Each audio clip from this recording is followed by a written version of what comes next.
اعوذ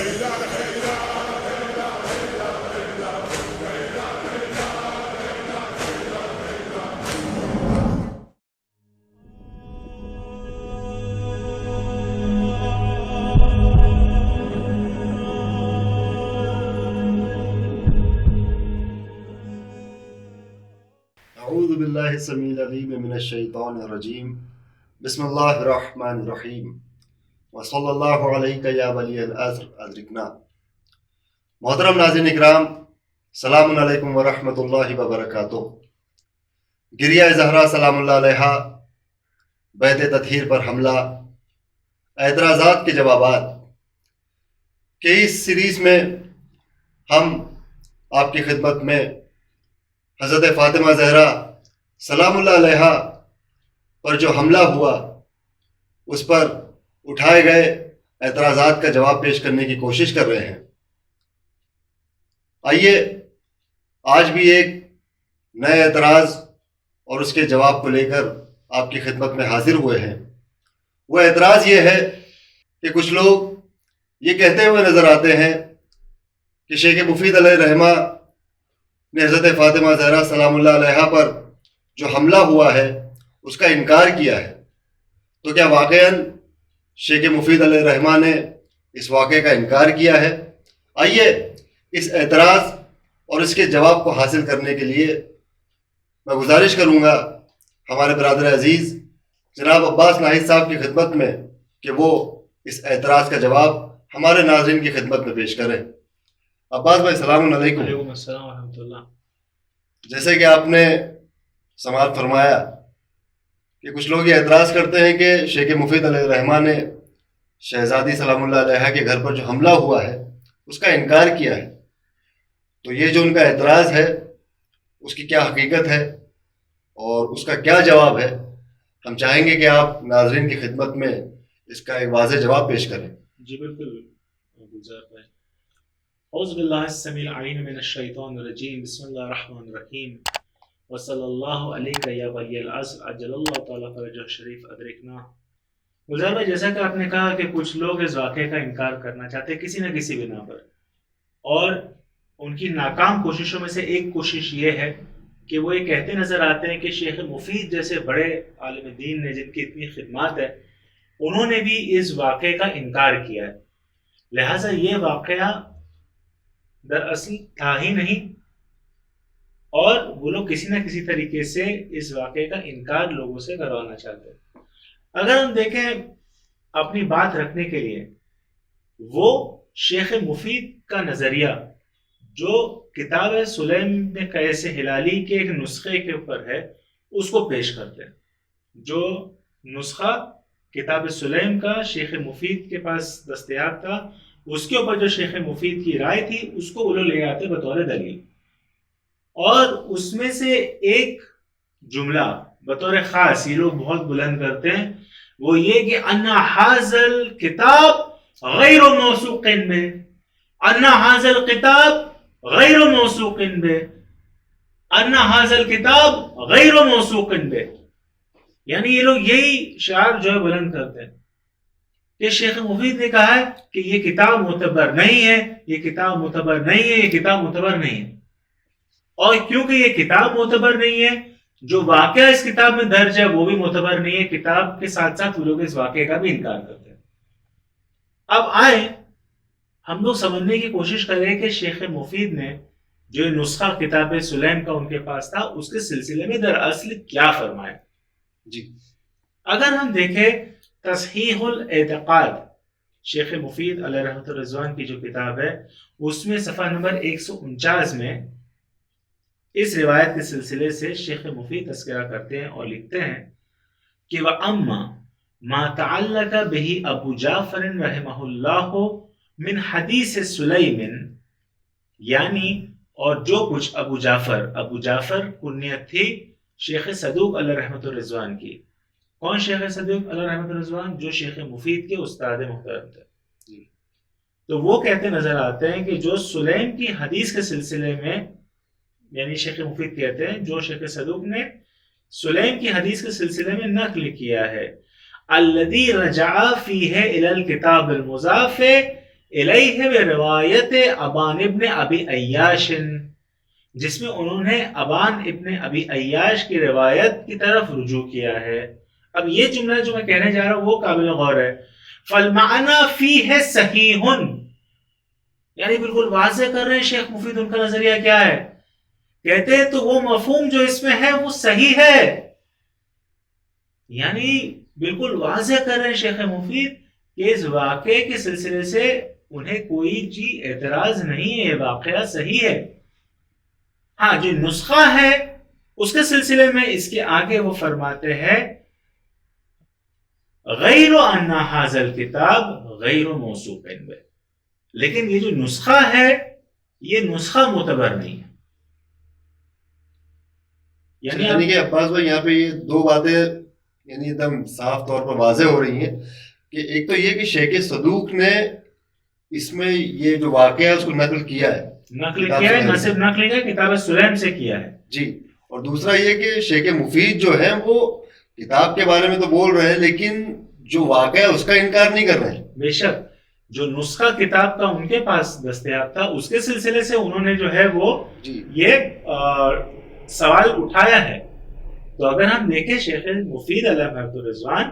اس واقعے کے اوپر سوال نہیں اٹھا رہے، وہ نسخہ جو ان کے پاس حاصل تھا اس کے اسناد کے اوپر جو ہے وہ سوال اٹھا رہے، یعنی زیادہ سے زیادہ ہم یہ کہہ سکتے ہیں کہ جو نسخہ شیخ مفید علیہ رحمۃ الرضوان کے پاس تھا ان کو اس پہ پوری طریقے سے اعتماد نہیں تھا، اور جملوں کا آگے جو ہم انشاءاللہ آپ کے سامنے پیش کریں گے اس سے اور چیزیں ہمارے لیے واضح ہوں گی۔ لیکن یہاں پر ایک اہم نقطہ جس کی طرف سب کی توجہات کو لانا تھا کہ جو لوگ یہ شعار بلند کرتے ہیں کہ حاضر کتاب غیر موثوق بہ، حاضر کتاب غیر موثوق بہ، وہ ایک بہت بڑی علمی خیانت کرتے ہیں، کیونکہ اگر ہم دیکھیں شیخ مفید یہاں پہ کیا لکھتے ہوئے نظر آ رہے ہیں، فالمعنی فیہ صحیح، یعنی اس کا جو معنی ہے، اس میں جو مفہوم ہے وہ صحیح ہے۔ تو یہ جملہ تو اس کے پہلے آ رہا ہے جی، یہ معتبر کی جو بات آئی ہے اس کے پہلے جملہ آ رہا ہے، تو لوگ صرف توڑ مروڑ کے اس چیز کو پیش کرنا چاہتے ہیں اپنی بات رکھنے کے لیے، لیکن شیخ مفید نے کتاب سلیم کا انکار کیا اور کتاب سلیم کے بنا پر یہ جو واقعہ ہے وہ بھی جو ہے شیخ مفید رد کرتے ہیں۔ یعنی اب دیکھیے کس طریقے سے لوگوں نے اس کو مینیپولیٹ کیا ہے، جس طریقے سے اپنی خود کی رائے کو اس میں جو ہے داخل کیا۔ اگر ہم دیکھیں اس نسخے کے سلسلے سے جو شیخ مفید کے پاس حاصل تھا کتاب سلیم، کتاب سلیم کے بارے میں ملتا ہے کہ اس کے کئی نسخے تھے، تو بہرحال وہ فرماتے ہیں کہ ولا یجوز العمل علی اکثرہ، یعنی یہ جائز نہیں ہے کہ اس نسخے میں سے اکثر چیزوں پر عمل کیا جائے۔ وقد حصل فیہ تخلیط و تدلیس، یعنی کیونکہ جو نسخہ شیخ مفید علیہ رحمہ کے پاس اس وقت تھا اس میں حدیثوں میں تحریف کی گئی تھی،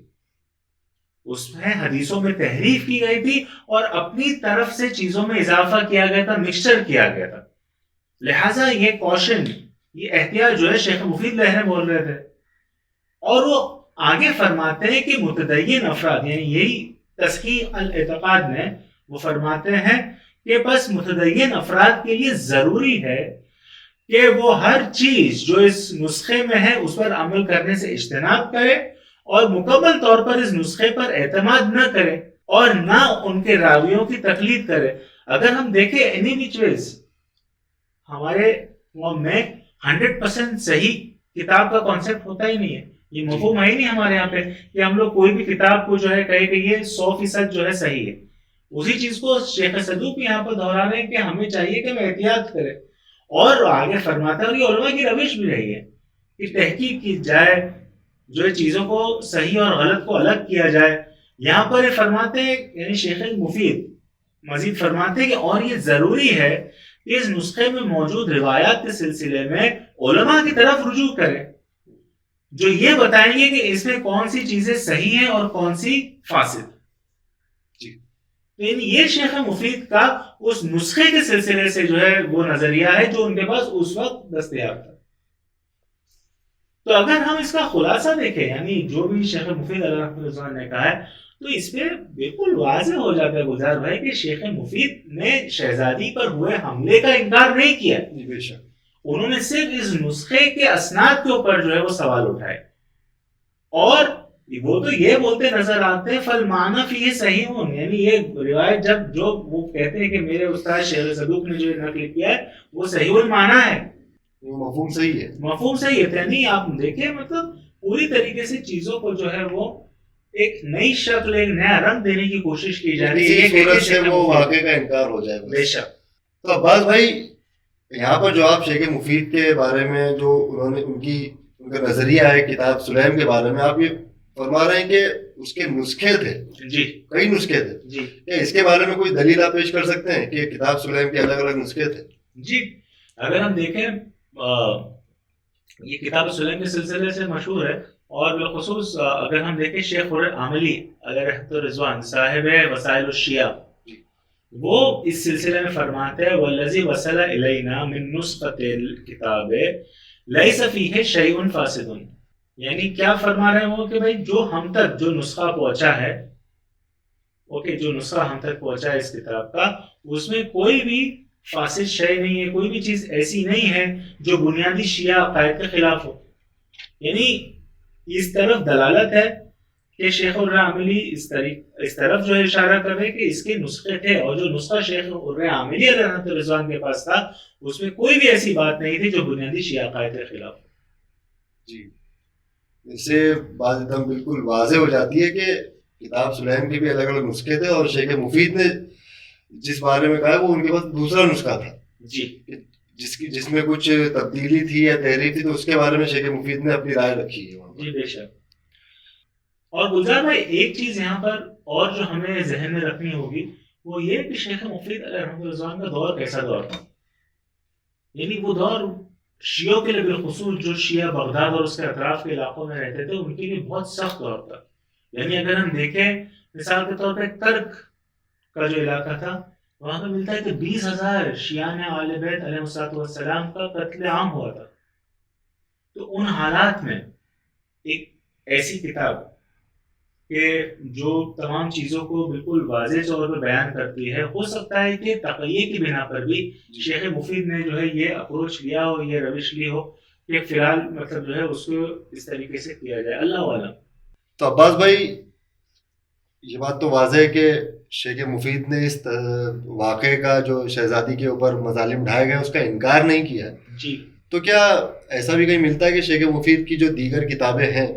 اس میں شیخ مفید نے اس واقعے کا تذکرہ کیا ہو؟ جی گلزار بھائی بہت ہی اچھا نقطہ جو ہے آپ نے یہاں پر لایا ہے. ایکچولی اگر ہم دیکھیں شیخ مفید نے اپنی دیگر کتابوں میں اس کا تذکرہ کیا ہے. یعنی مثال کے طور پہ ان کی ایک بہت ہی مشہور کتاب ہے بنام ہے الاختصاص. اختصاص میں صفحہ نمبر 185 اور 186 میں جہاں پر وہ فدق کا تذکرہ کرتے ہیں اور ثقیفہ بنی سادہ کا تذکرہ کرتے ہیں، دونوں مقامات پہ شیخ صدوق شہزادی پر ہوئے حملے کا تذکرہ کرتے ہیں. جن لوگوں نے یہ ظلم کیا ان کا بھی تذکرہ کرتے ہیں. اسی کے ساتھ ساتھ کتاب الارشاد جو شیخ مفید کی بہت ہی مشہور کتاب ہے، جس میں انہوں نے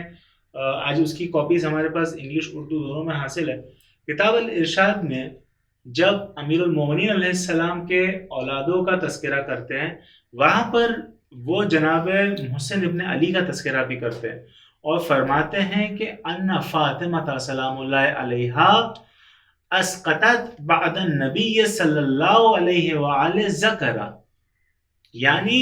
جناب فاطمہ زہرا سلام اللہ علیہ یعنی رسول اللہ صلی اللہ علیہ وآلہ وسلم کی شہادت کے بعد جناب فاطمہ سلام اللہ علیہ کا ایک لڑکا تھا،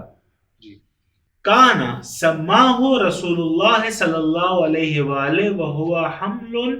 محسنہ، یعنی وہ جس کا نام رسول اللہ صلی اللہ علیہ وآلہ وسلم نے محسن رکھا تھا. جس طریقے سے امام حسن اور امام حسین اسی طریقے سے جناب محسن کا نام بھی رسول اللہ نے رکھ دیا تھا. جی، یعنی یہاں پر جو لفظ آیا محسن یہ وہی جناب محسن ابن علی علیہ السلام ہے. تو یعنی اگر ہم دیکھیں کہ اس سے بھی بالکل واضح ہو جاتا ہے جب وہ تذکرہ کر رہے ہیں حملے کے ساقط ہونے کا، تو یعنی یہ پورے چیز کا انکار شیخ مفید کرتے ہوئے نظر نہیں آتے. جی، تو یہ بالکل ایک علمی خیانت ہے اور ایک سازش ہے کہ جس کے چلتے لوگ جو ہے شیخ مفید علیہ الرضوان کے سلسلے سے یہ کہتے ہیں کہ انہوں نے شہزادی کے گھر پر ہوئے حملے کا پوری طریقے سے انکار کیا ہے اور ایسا کوئی واقعہ ہوا ہی نہیں تھا۔ بات بھائی وہی ہے کہ کسی نہ کسی طریقے سے لوگ یہ چاہتے ہیں کہ وہ اس واقعے کا انکار کر دیں اور لوگوں کے دلوں میں کسی بھی صورت سے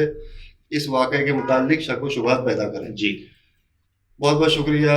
عباس بھائی آپ کا کہ آپ نے بہت ہی مدلل طریقے سے اس اعتراض کا جواب پیش کیا، اور امید ہے کہ ہمارے ناظرین بھی اس سے مطمئن ہوں گے۔ اور اگر اس جواب سے مطمئن نہیں ہے تو ہم ان سے یہ گزارش کریں گے کہ وہ ہم سے اپنے سوال کے ذریعے رجوع کریں۔ ہمارے واٹس ایپ نمبر اور ہمارے سوشل میڈیا ہینڈلز کے ذریعے سے وہ اپنے سوالات ہم تک پہنچا سکتے ہیں۔ ہم انشاءاللہ کوشش کریں گے کہ ان کے سوال کا جواب ان تک پہنچائیں۔ تو آئیے ناظرین، اسی کے ساتھ ہم ہمارے اس سیریز یعنی گریہ زہرا سلام اللہ علیہا بیت تطہیر پر حملہ اعتراضات کے جوابات کو یہیں اختتام پذیر کرتے ہیں۔ خدا حافظ، التماس دعا، فی امان اللہ۔